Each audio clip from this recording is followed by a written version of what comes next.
So we're at the plaster room and minor operations.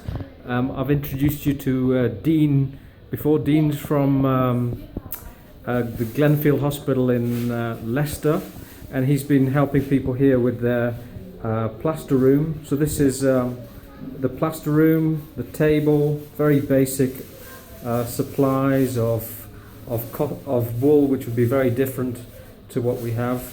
So, Dean, is this a cast that you've put on today? Yes, it is, yeah. We're just allowing it to dry. Yeah. And at some stage this afternoon, we will.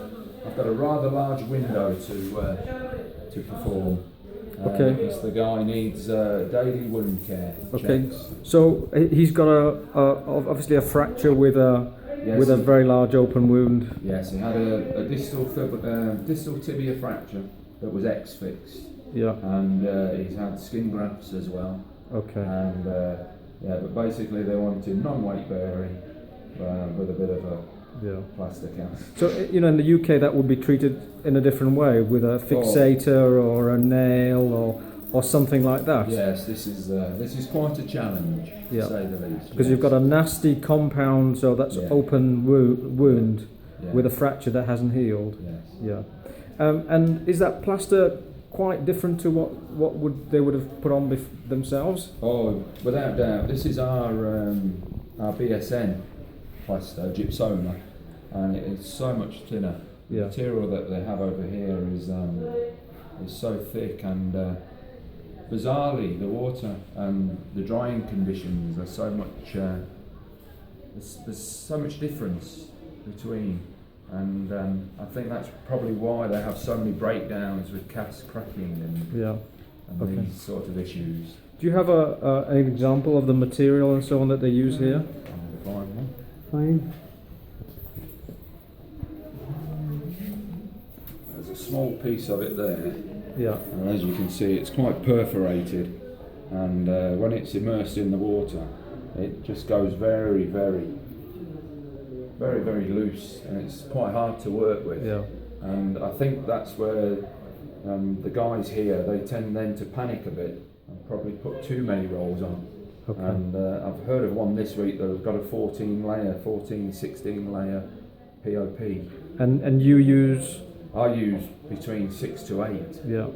So they compensate for quality by just making it heavier and heavier, and which debilitates. Yeah.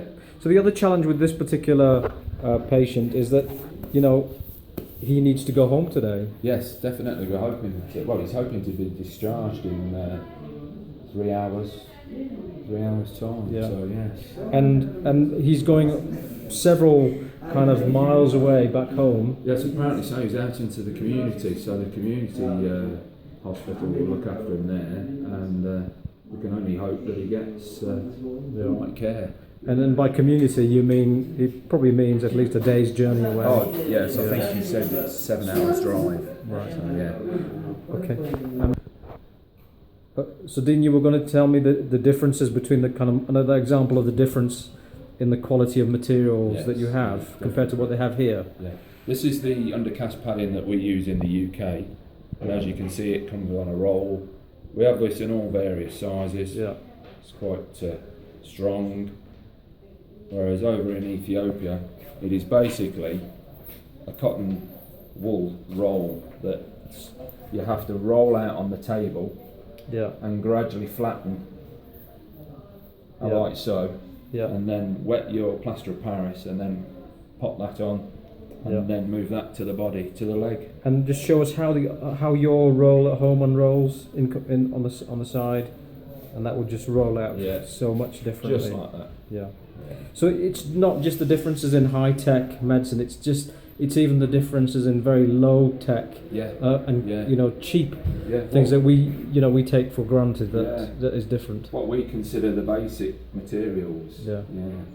So I mean, how has your plaster technique been received here?